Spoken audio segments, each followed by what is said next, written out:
everybody? Welcome back to the channel. Welcome, guys. So if you're new to the channel, thank you for clicking. If you're not, thank you for sticking around. Today was we're going to be going over day 12 and day 13 of my challenge. Unfortunately, I did not trade the strategy because it just didn't pop up, right? So I'm trying to really adhere to my rules. Don't take any FOMO trades. I do, however, have another account that I do trade more discretionary, and I was able to pass. But I'm not going to use that one. Well, I am going to use the account, right? I passed it, but that's not the purpose for the channel, right? I want to show that you can take an extremely simple strategy and just rinse and repeat, right? Do it over and over again, and eventually build up enough trades where you pass an account, right? And we're currently up 10%, or not 10%. We're currently up $10,000. We have to hit $20,000, and it's on a 300K account. And we have a trailing drawdown of $7,000, which was way harder than you would think, and way harder than FTMO. So baby steps, but we're getting there, right? The strategy is extremely simple, guys. The strategies are going to grab price from 12 a.m. to 8:30, and this is all Eastern Standard Time. Look at that. I actually said it correctly. So we're going to take price between that time zone or time bracket or whatever you want to call it, and you're going to let it do whatever it does because you can't control it, right? We do not control the markets. And that's one reason why you guys shouldn't get upset when you lose, even though I still do, right? Is that the market's not out to get you. You just made the wrong choice, right? You need to figure out, right, your probability of or your risk to reward or your win rate or whatever you want to call it. You got to figure out your numbers to see where your profitable mark is, right? Where your break-even mark is, where your profitable mark is. I know currently with this strategy, I'm at a 53% win rate this year, which is still extremely profitable for a 2-to-1. And that's what we're trading. We're trading a 2-to-1. For the strategy, you're going to wait for the low or the high to be broken and for there to be a market structure shift like this. That's it. It's extremely simple. At that point in time, you're going to grab your fib. You're going to take it from, since we're going for a buy, since we broke the lows, we're going to take the fib from the bottom to the top, right? And then you're going to get in on the pullback at the 61.8, right? Bam, and then target 2 times risk. That's it. That's it. Extremely, extremely simple, right? Now,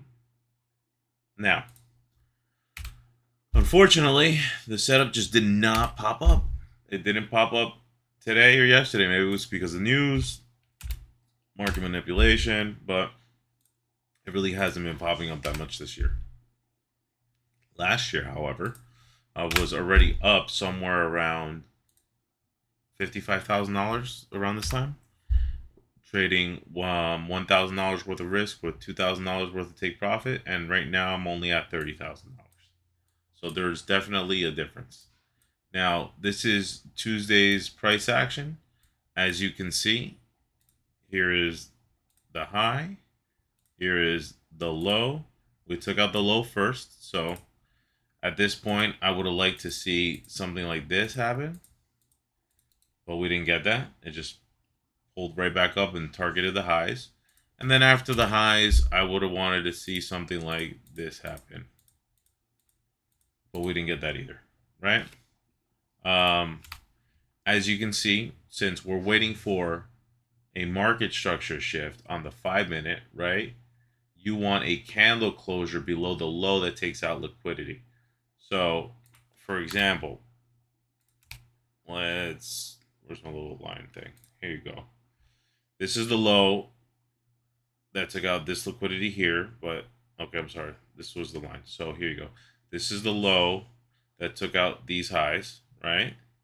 Here. Created a new low. We didn't take out this low. There's no market structure shift.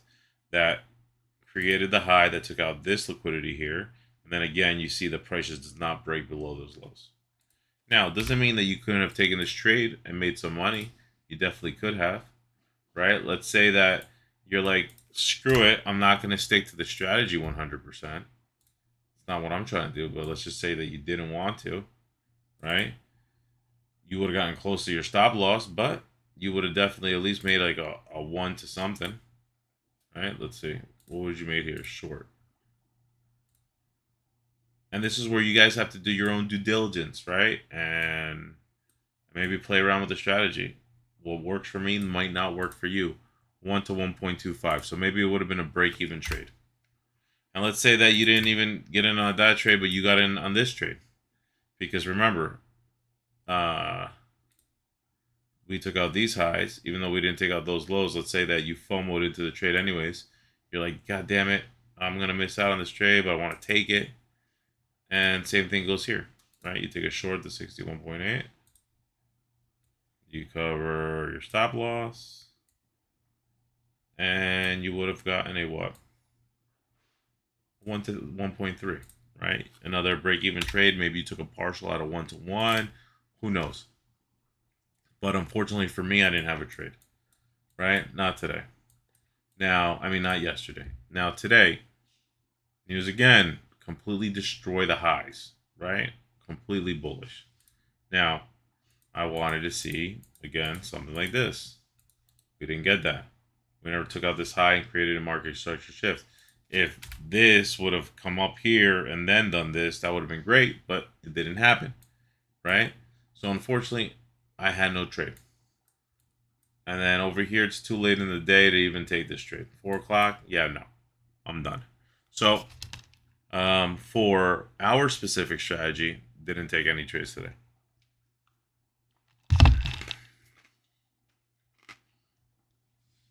So we're still sitting at $10,000 worth of profit. And that's pretty much it. In my description, I'm going to put my code. Currently, Apex is running a 90% off, which is completely insane. It's got a 1-day pass. So if you wanted to Hail Mary a freaking trade and see if you pass the account, go for it. I'm not telling you, I'm not condoning it. It creates bad habits. I'm not going to say I haven't done it either, right? So it's insane the discount that's going on, and I believe it's going to be until Monday. With that being said, there's a discount code. If you want to support the channel, use it. If not, it's all good. Still sign up, right? Apex has changed some of their what's it called rules for trading. I don't know how it's going to affect me. One of them is you have to have a stop loss, which is fine. And this is only for the PA accounts. So you don't have to worry about, you could trade pretty much any way you want to be able to pass the challenges, but the PA accounts you can't. So you cannot add into losing positions. So where sometimes I would layer in, right, on a pullback, right? Let's say on drawdown in my position because I wanted to risk a little more because I was let's say I was very confident in my trade, even though it did take on a little drawdown, and I wanted to risk an extra $500. I don't think I'm able to do that anymore, right? Every trade has to have a stop loss and a take profit, which is completely fine with me. But the other issue is going to come into contract sizes. They don't want people increasing or decreasing their contract sizes. I'm going to have to reach out to them and talk to them because I do increase and decrease my contract size, but it's all proportionate to my stop loss, right? So I'm trying to take $1,000 worth of risk on these challenges to make $2,000 worth of profit. So whatever that is, if I have a larger stop loss, I have a smaller position. If I have a smaller stop loss, I have a larger positions. The basic math. So I'm going to reach out to them and see if that's okay. If not, and I have to gauge or put a static stop loss on my trading, I'm gonna have to tweak my trading a little bit then, right? And then really think about entering when I enter in on some of these trades because let's see. I'm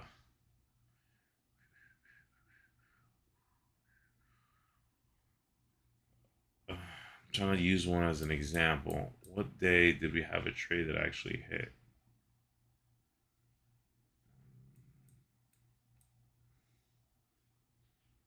Dun, dun, dun, dun, dun, dun, dun, dun, dun, dun, dun, dun, dun, dun, dun, dun.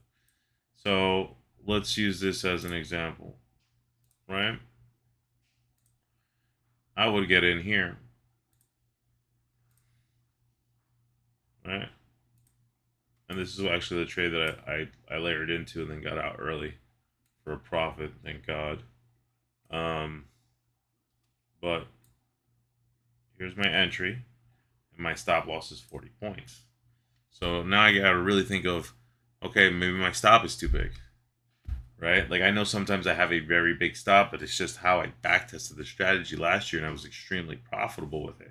So now if you're gonna change that and say, hey, I can't take these position sizes, or maybe they're gonna say, okay, oh well, why are you taking X amount of contracts here, but when I have a smaller stop, right, like this, you're taking, 3 times the contract. So I don't want them using that against me because I need my payouts, right? Like I need to be able to get paid out. So I'm gonna reach out to them and see if that's the case. If not, I'll probably keep my stop loss. One of you guys recommended 20 to 25 points. So, and I know that's typically um a good stop loss for NQ when you're going for like a 2 to 1, a 3 to 1, and all that kind of stuff. So it might work in my favor because, for example, on this trade in itself, it would have hit almost the 1 to 2. I would have made more money, right? Like I would have had a larger position size, but then again, I can also, you know, potentially lose the trade. But it is what it is. I just need to adhere to their rules because they're the ones that are paying us, and it is what it is. So that's one of the changes. The other one is you're not allowed to do pending orders on. Uh, for example, you can't do a pending order buy sell, right? So typically on a news day, let's take today for example. Let's say you before this entire pump comes, you're gonna put a pending order. Where is my horizontal line above here for a buy, and you're gonna put a pending order below here for a sell right before news, and you're gonna basically just YOLO that one account. So here you would have activated a buy and more than likely gotten slipped a little bit but made some money, right? And so that's no longer allowed. You cannot put a buy sell position at the same time. What else? I think that's pretty much it. Uh, they're really cracking down because they want consistent, profitable traders, not the lucky ones that are just YOLOing trades, right? So overall, I just have to confirm with the whole stop loss thing because if and they said that it's okay to have a negative risk to reward if that's what your strategy is. So technically, you can have like a 30 point stop and a 10-point take profit. They don't care. The issue I see for me will be the contract size, right? My contract size adjusts. It's not always the same. So I'll find out and I'll keep you guys posted. But that's pretty much it. Whoever wants to sit there and opt for some accounts, I would highly, highly recommend it. They are dirt cheap, like dirt cheap. So, anyways, you guys have a great night, and I'll be back here tomorrow.